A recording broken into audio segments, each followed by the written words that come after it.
जय हिंद साथियों, मैं रत्न भारती आप सभी का स्वागत करता हूं मैथमेटिक्स वाले यूट्यूब प्लेटफॉर्म पर। एक बार हम लोग फिर से आ चुके हैं नए लेक्चर के साथ, एक नए जोश, एक नए जुनून और एक नए टॉपिक के साथ। ठीक है, तो एक नया टॉपिक हमारा क्या है? Quadratic equation. किसका है? बीएससीबी 10th का है। किसका? 10th स्टैंडर्ड का। जो भी बिहार बोर्ड स्टूडेंट 10th के हैं उनके लिए टॉपिक है, क्योंकि मंडे का हमारा शेड्यूल रहता है 10th के चैप्टर को देखने का। और 10th का हम लोग क्या देख रहे हैं यहाँ पे? मैथ का नया चैप्टर की शुरुआत हमने कर दिया है। चैप्टर नंबर कितना है? 4 है। चैप्टर कितना है ये हमारा?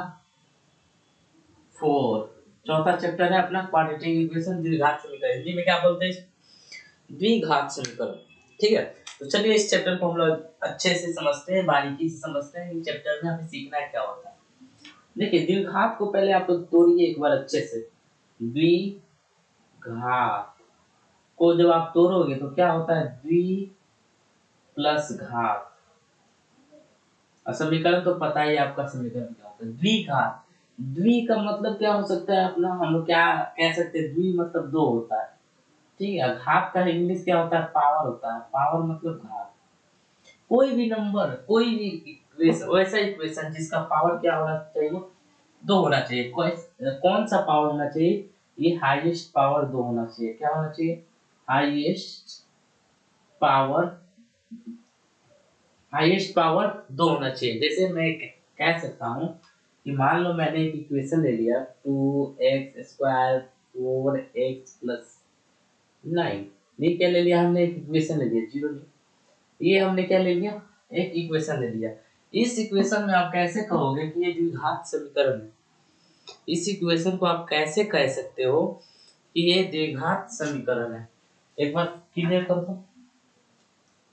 इस इक्वेशन को आप कैसे कहोगे कि ये द्विघात समीकरण है या नहीं? नहीं है, नहीं, ये द्विघात बहुपद है। बहुपद में हम लोग बराबर जीरो नहीं लेते थे, लेकिन द्विघात समीकरण में आपको बराबर जीरो लेना है।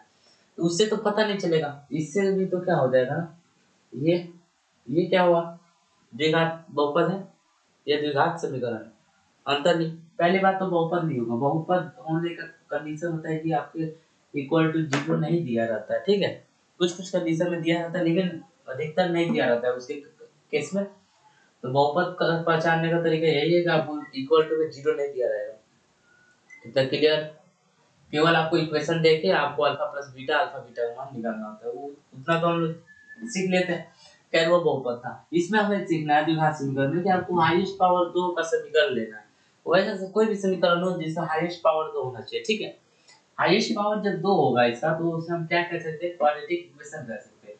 लेकिन उसे हम द्विघात बहुपद भी कह सकते हैं अगर उसके इक्वल टू में जीरो नहीं दिया हो तब।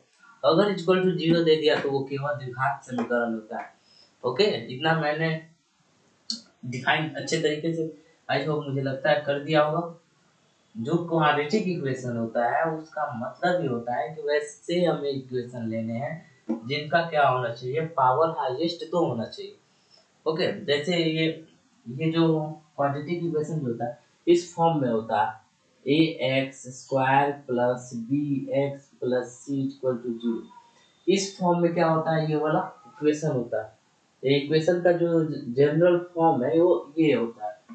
ठीक है, द्विघात समीकरण का जनरल जो फॉर्म होता है वो इस फॉर्म में आपको दिया रहेगा कोई भी इक्वेशन। ठीक है, ये क्या है आपका सामान्य, ये क्या है आपका सामान्य कह सकते हैं हमारा फॉर्मूला। सामान्य फॉर्मूला कर सकते हो। क्या लिखते हैं? सामान्य सूत्र लिख दो। जनरल सामान्य समीकरण लिख दो। जनरल इक्वेशन लिखो, सामान्य समीकरण लिखो। ओके, सामान्य समीकरण क्या है? ये आपका ये जनरल इक्वेशन दे दिया। इस टाइप पे आपको क्या दे देगा? कोई भी नंबर, कोई भी चेंज कर सकता है, वैल्यू चेंज कर सकता है, जीरो का डिजिट चेंज कर सकता है, लेकिन एक्स और वाई एक्स चेंज नहीं कर सकता। ओके, तो अच्छे तरीके से पहचान गए कि क्वाड्रेटिक इक्वेशन आप पहचान कैसे पाओगे। जैसे मैं दे रहा हूँ यहाँ पे कुछ 2x² minus 9 equal minus 8 equal to 0। ये क्या दे दिया मैंने, द्विघात समीकरण दे दिया है क्या, एक बार बताओ तो द्विघात समीकरण है, ये वाला चीज द्विघात समीकरण है या नहीं, एक बार क्लियर करो, ये जो चीज है वो द्विघात समीकरण है या नहीं, एक बार क्लियर करो, है या नहीं है या नहीं है, एक बार क्लियर करना। जी बिल्कुल है, ये क्या है, द्विघात समीकरण है। क्यों, क्योंकि हाईएस्ट पावर हमारा क्या मिल रहा है यहाँ पे, 2 मिल रहा है, हाईएस्ट पावर हमारा क्या मिल रहा है यहाँ पे, 2 मिल रहा है, इसलिए ये हमारा क्या हो सकता है, द्विघात समीकरण है। ओके, इसका जो मान है वो 2 मान है, एक प्लस में होगा एक माइनस में होगा। कोई भी द्विघात समीकरण का वैल्यू एक दो में आता है, एक तो प्लस में आएगा, प्लस माइनस दोनों में आता है। जैसे मैं इसको हम लोग ऐसे लिख सकते हैं, 2x square equal to 8 minus जो था उसको प्लस में कर दिया हमने। अब इसको हम लिख सकते हैं x square equal to 8 upon 2, क्या होगा 4 हो जाएगा, 4 बार में कटेगा, x स्क्वायर इक्वल टू 4, और जब x जो स्क्वायर उधर चला जाएगा तो क्या होगा प्लस माइनस 2, ये क्या होगा प्लस माइनस 2 का होल स्क्वायर होता है 4। याद रखिएगा, जो कभी भी रूट अगर लग जाए, रूट जैसे मान लो यहाँ पे 4 है, हमें क्या करना है, स्क्वायर उधर फेंकना है, स्क्वायर उधर जाएगा तो रूट हो जाएगा ना, तो रूट हो जाएगा 4 का, तो 4 का कभी भी रूट होता है तो आगे प्लस माइनस आ जाता है, तो प्लस माइनस 2 हो जाएगा। ओके, इसलिए हम कह सकते हैं कि द्विघात समीकरण है, क्योंकि इतना पहले से याद रखो, इतना ही याद रखो कि द्विघात समीकरण के रूट जो होंगे, रूट मतलब क्या होंगे, मूल, मूल कितने होंगे, 2 होंगे। ठीक है, हम लोग बहुपद में क्या सुन रहे थे, शून्यक, शून्यक बहुपद में हम लोग सुन रहे, यही 2 रूट को हम लोग शून्यक के नाम से जानते थे। लेकिन यहाँ पे द्विघात समीकरण में हमें क्या जानना होता है, ये क्या है, आपके मूल है। ओके, ये क्या है, आपके मूल दिए हुए होते हैं, जो भी प्लस माइनस में वैल्यू आते हैं वो क्या होते हैं, आपके मूल दिए होते हैं। इतना क्लियर हो गया, तो हम लोग आगे बढ़ते हैं सिलेबस की ओर। इसका बेसिक पता चल गया ना, जनरल फॉर्म इस टाइप में दिया रहेगा, उसका कभी भी आपको 3 तरीके से आप द्विघात समीकरण को पहचान सकते हो। कितने तरीके से, 3 तरीके से। फर्स्ट जो तरीका है वो क्या होना चाहिए, कोई भी इक्वेशन हो, इक्वेशन कुछ भी हो, वो इक्वल टू में 0 दिया होगा। ओके, और सेकंड जो होगा उसका मूल जो होगा, जैसे मूल जो होगा वो कितना होगा, या तो प्लस या तो माइनस में होना चाहिए। ठीक है, और तीसरा जो होगा हाईएस्ट पावर 2 होना चाहिए।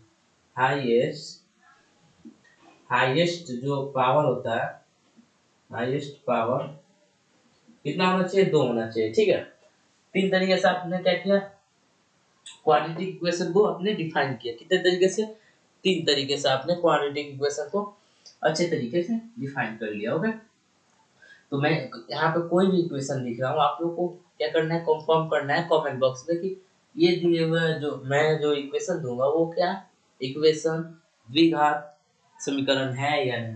ठीक है, मैं 2 क्वेश्चन दूंगा, 2 क्वेश्चन में से देखते हैं किसका जवाब अच्छा आता है। X square plus 2x equal to 4 to 5x square plus 6 two minus equal to 0। ठीक है, 3 में ले लो,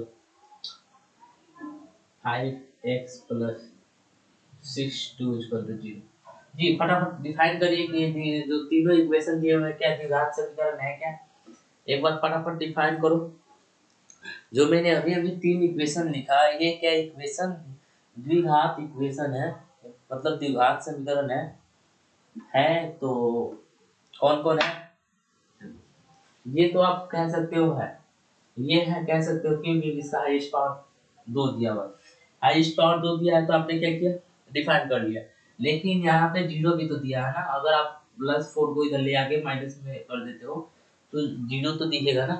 फर्स्ट स्टेप आपको 0 दिखना है, इक्वल टू 0 मिल जाए, पहला तरीका देखो, स्टेप कितना मैंने ले गया, मैं स्टेप 1 स्टेप 2 स्टेप 3 में, स्टेप 3 में आपको हाईएस्ट पावर 2 चेक करना है, स्टेप 3 में आपको हाईएस्ट पावर चेक करना है, स्टेप फर्स्ट में जो होता है आपको इक्वेशन के इक्वल टू 0 दिया है तो ठीक है, अगर इस इक्वेशन के बराबर 0 नहीं दिया है तो वो इक्वेशन नहीं होगा।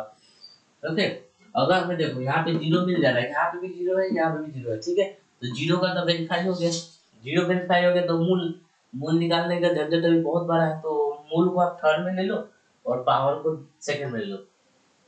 अब हाईएस्ट पावर देखो तो कितना, हाईएस्ट पावर कितना है दो, हाईएस्ट पावर इसमें भी दो है, हाईएस्ट पावर इसमें दो है और इसमें दो, ठीक है। इसमें दो नहीं है तो आप इसको काट सकते हो। और ये तो हमें लग रहा है 100% है, ये हमें 100% कितने तरीके से लग रहा है, दो डिफाइन, दो हमें हमने जो रूल बनाया था अपने से, बुक का रूल नहीं है, अपना रूल है।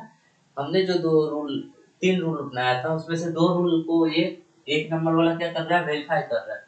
एक नंबर वाला जो ऑप्शन है वो दो रूल वेरीफाई कर रहा है, मतलब वो तीसरा रूल भी वेरीफाई करता है। दुनिया का कोई भी चीज अगर दो तरीके, जैसे मान लो हमने 6 रूल दिया, हमने क्या दिया, 6 रूल दिया, वो अगर दो भी रूल, मिनिमम दो रूल वो फॉलो कर लेता है तो क्या होता है, सारे रूल पे लागू होता है। क्यों? क्योंकि हम ऐसे नहीं कह सकते हो, हम ऐसे कह सकते हैं कि ये जो रास्ता है, ये जो रास्ता है यहाँ इस बिंदु से 10 किलोमीटर, क्या है, 10 किलोमीटर, ठीक है। वही रास्ता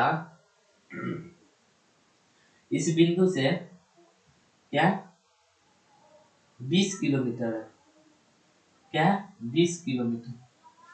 तो 10 किलोमीटर और 20 किलोमीटर का जो डिफरेंस है, तो ये जो अंतर है क्या है, डिफरेंस है 10 किलोमीटर और 20 किलोमीटर का। ये अंतर क्या कहता है कि डिफरेंस चाहे कुछ भी हो, डिफरेंस चाहे कुछ भी हो, ये जो रास्ता हो रहा है वो उसी साइड से जा रहा है, मतलब कहने का मतलब वो उसी रूल को फॉलो करते हुए जा रहा है, मतलब वो उसी दिशा की हो जाएगा, चाहे इधर से घुमा के जाए या मतलब डायरेक्ट जाए, वो क्या होगा, दिशा उसका वही रहेगा।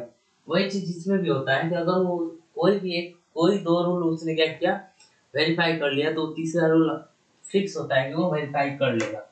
नहीं समझ में आया मेरी बात तो ज्यादा क्या है, अपने दिमाग पे जोर मत डालना, चलो सीखो। तो ये तो हमें 95% लग रहा है कि ये है, और ये है, ठीक। इसको चेक करो, जब हमने देखा कि ये 95%, ये 50% मान लो, 50% सही होने का चांस है, क्योंकि पावर हमने इसमें भी दोनों में सेम किया।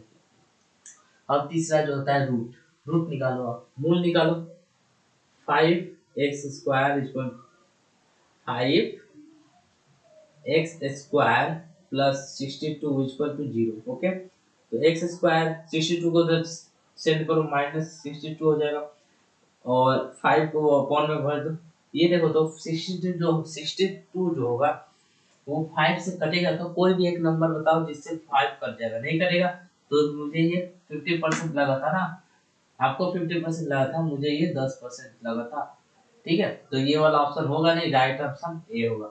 और चौथा मान लीजिए नॉन ऑफ दिस मान लीजिए, ऑप्शन नंबर ए सही है। पता चला ना क्वेश्चन कैसे जाते हैं, क्वेश्चन कैसे आते हैं आपको बोर्ड एग्जाम में पता चल गया, यही सेम क्वेश्चन होते हैं, ओके। तीन तरीके से आपको क्या करना है, द्विघात इक्वेशन डिफाइन करने होते हैं। अगर आपको द्विघात समीकरण पता चल गया, द्विघात समीकरण है क्या, तो अब इसमें करना है कुछ नहीं है, दो टॉपिक बचा आपके जो सिलेबस में है, दो टॉपिक है। एक तो गुणनखंड विधि से आप इनको सोल्व करें, एक पूर्ण वर्ग बना के सॉल्व करो, ठीक है। तो पूर्ण वर्ग वाला थोड़ा डिफिकल्ट होता है, लेकिन अब मैं आपको पूरा उम्मीद है कि मैं आपको समझाने का कोशिश करूंगा अपने तरीके से, ओके। तो चलिए अब आगे बढ़ते हैं, आगे बढ़ जाना। किसी को दिक्कत, आपत्ति, परेशानी, समस्या हो तो बताना।